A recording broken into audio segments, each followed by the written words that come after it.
us to state that the purported raid on Mr. Ofori's residence was staged, or at best, an imposter action in an attempt to court disfavor for the OSP and to derail the investigation. You know us very well. The OSP is never deterred by such occurrences, and the investigations will continue as by law prescribed. These occurrences and the OSP's intelligence, which will not be revealed at this time for fear of compromising the investigation, are very instructive as not to put premium on Mr. Ofori's alleged imminent peril should he travel back to the jurisdiction.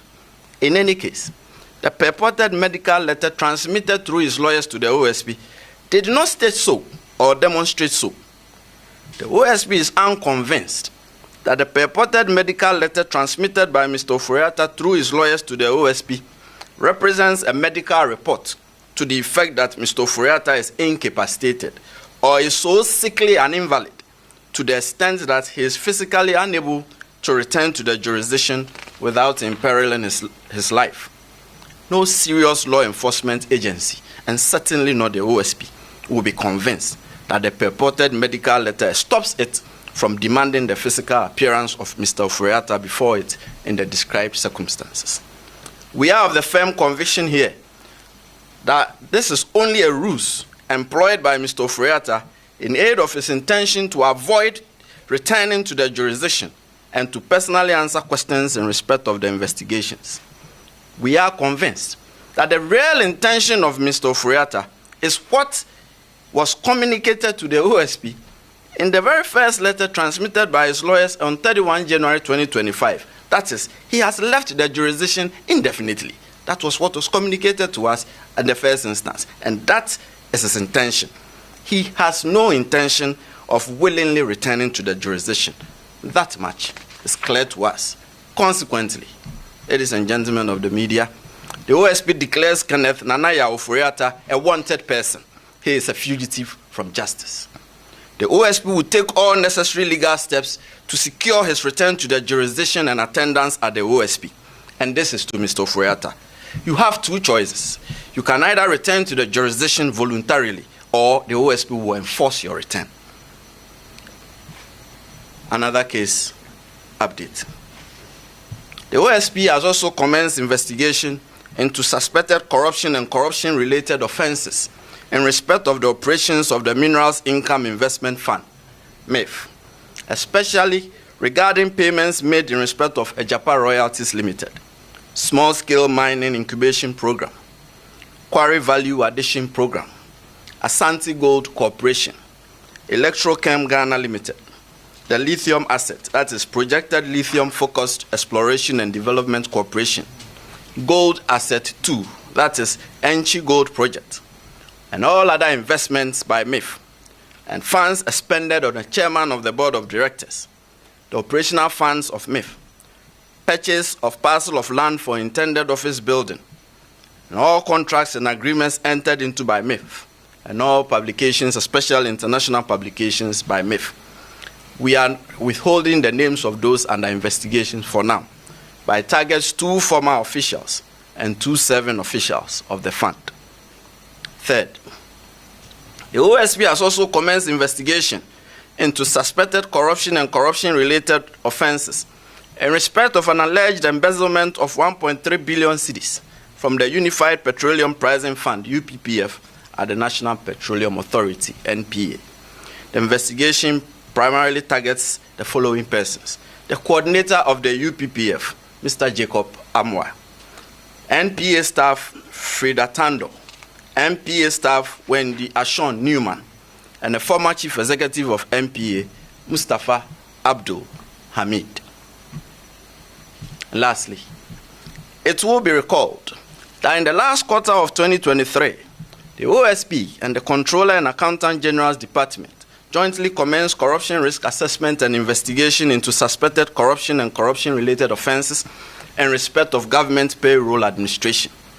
It is also recalled that the assessment and investigation are especially aimed at isolating and removing the names of non-existent, ineligible, and undeserving persons from government payroll, recovering wrongful payments and unearned salaries, prosecuting persons suspected to be culpable for any offenses, and the institution and implementation of internal controls in respect of payroll processing and payment of salaries.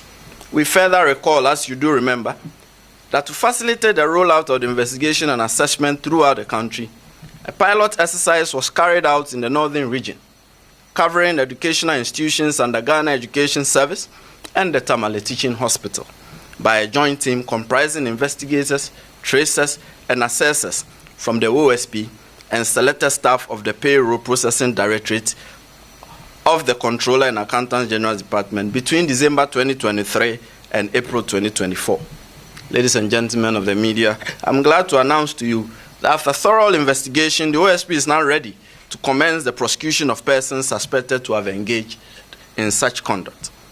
So earlier today, I directed the Director of Prosecutions at the OSP to file criminal charges at the High Court in Tamale against the following 6 persons. 1. Yakubu Tahidu, a former teacher at Balogu MA Junior High School, Yendi, in the northern region. 2. Abdullahi Abubakari Sadiq, an integrated personnel payroll database coordinator of the Ghana Education Service in Yendi, northern region. 3.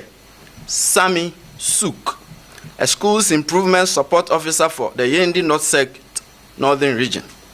Mohammed Yusuf J., one-time headmaster of the Balogu MA Junior High School, Yendi, northern region. Stafford Kolete Azude Barris, an assistant chief accounts technician at the Controller and Accountant General's Department, Accra, the Greater Accra region. And Osman Isahaku, a one-time headmaster of Balogu MA Junior High School, Yendi, northern region. The main charges are corruption of a public officer and corruption by a public officer involving the manipulation and siphoning of funds designed as fictitious salaries from the government payroll. The identified persons would soon be arraigned before the High Court in Tamale. Thank you for coming. Any questions? Yes, sir. It's always Elton.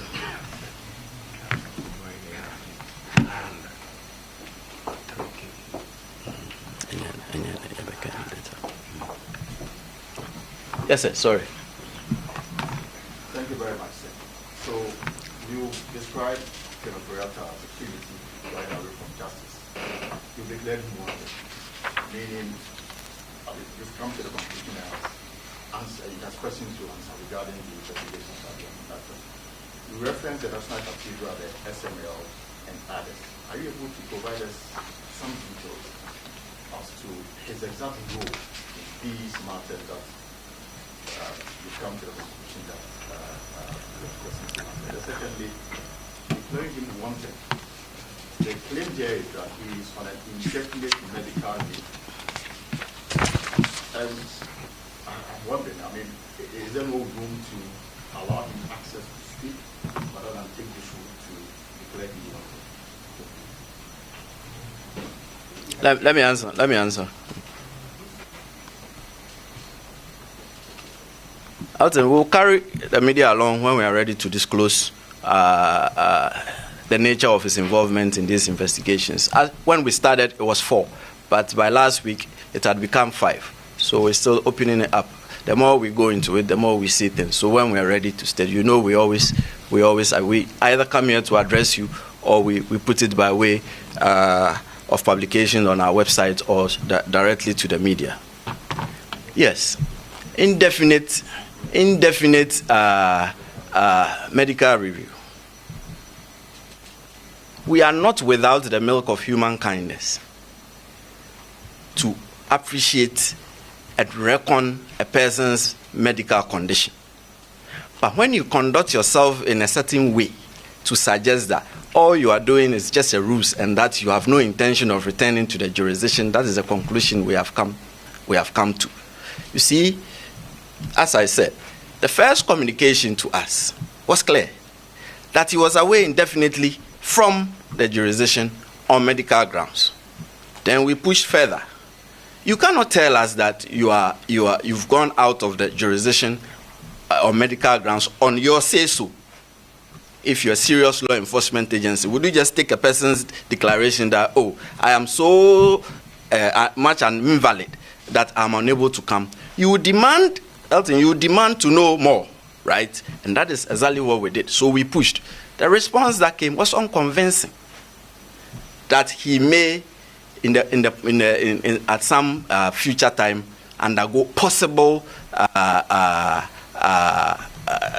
surgical procedure. And I said something which is very crucial. There's intelligence available to us, which we do not want to reveal now because it may compromise the investigation. That tells us that, and that's what I stated, that it is just a ruse, that he can travel to the jurisdiction. It's not as if he comes to the jurisdiction, we'll promptly lock him up and throw the key away. It is a process we go through. This is a democratic institution with very well prescribed constitutional and statutory legal processes. So what do you fear coming in to answer questions? You can reschedule your appointments in such a way that you can come in and go. We will not say you should stay and die at all costs. What kind of persons will we be? So that is not the issue. The issue is your expressed intention that you've gone away definitely. What do you have to show for it? We get a purported medical letter, a very sketchy one, which tells us that you have scheduled appointments which you need to attend and that you are being reviewed, and there are some future dates you would maybe undergo some surgical procedure. For us, this is unconvincing. And as I stated in my briefing, the letter doesn't say you are so much of an invalid that you can't complain and travel to the jurisdiction. We all fall sick at some point, and we all go seek medical attention wherever. But if you are not at the point of death, if you are not bedridden, if you are not on a stretcher, this is a ruse, and we are unconvinced. As far as we are concerned, he just doesn't want to return to the jurisdiction voluntarily. And we have given him the chance so to do voluntarily, failing which we will pull him to Ghana. Yes, sir. My name is Ibrahim Hassan. I work with Ibrahim Hassan. Sammy, your pen doesn't write. Yeah, go on. Yes, so